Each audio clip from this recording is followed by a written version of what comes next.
Oh, hey there. So this is a coffee. It is one of my favorite drinks. I pretty much drink it on a daily basis, and so do millions of other people across the globe, and I'm sure some of you do as well. This caffeinated drink has become a staple and an important part of many cultures and societies, and a lot of people's lives. My city, Melbourne, has become a staple and famous place for coffee enthusiasts with wide ranges of coffee types from lattes to long blacks. The effect of coffee can be attributed to a substance called caffeine. That got me thinking, what exactly is caffeine? Why does it make coffee such a staple beverage in so many countries? Caffeine is a naturally occurring stimulant that can be found in seeds, leaves, and some fruits of plants such as cocoa beans, coffee beans, and cola nuts. It is considered a stimulant because it stimulates the central nervous system to produce effects that make us more awake. And this is one of the main reasons a lot of people across the globe drink coffee. Caffeine increases our feeling of energy. Although this is more effective when a moderate level of caffeine is being consumed and when sleep is limited. This is because when you are sleep deprived, the levels of adenosine in your brain are much higher than normal, and they increase at a much greater level throughout the day than normal. Adenosine is a substance that is naturally occurring within our brain that is responsible for promoting relaxation and sleepiness. Caffeine works by blocking the adenosine receptors in our brain so that adenosine cannot bind to the receptor. So if you have had a good night's sleep the night before, it's unlikely that you will feel a significant boost in energy after drinking coffee.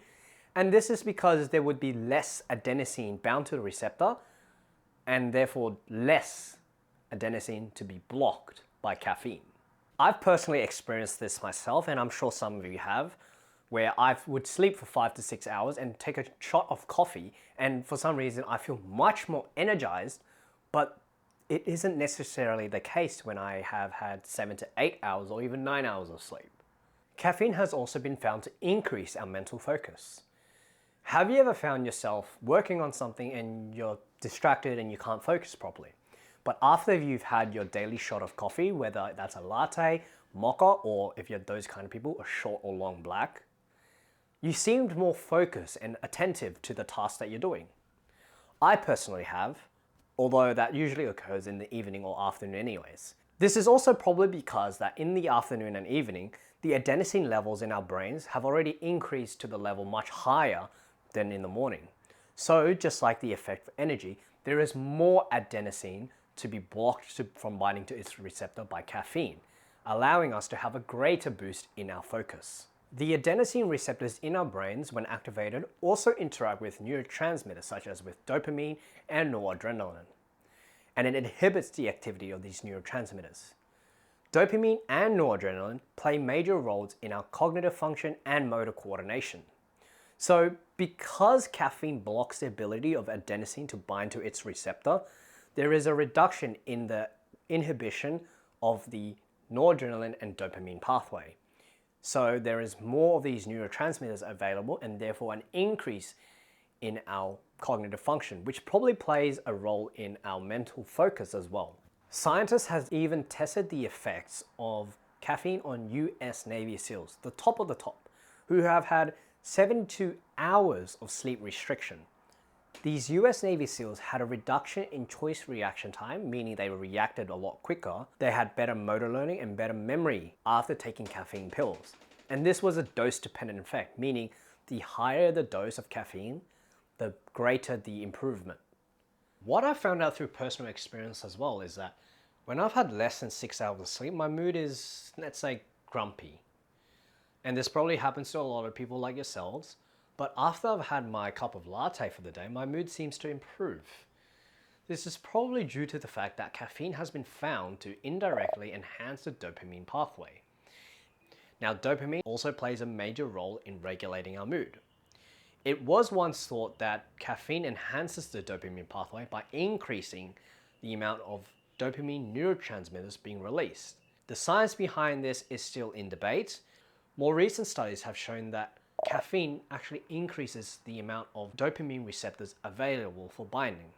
This is probably due to the fact that caffeine blocks the effects of adenosine by blocking its binding to the receptor, so the receptor doesn't activate.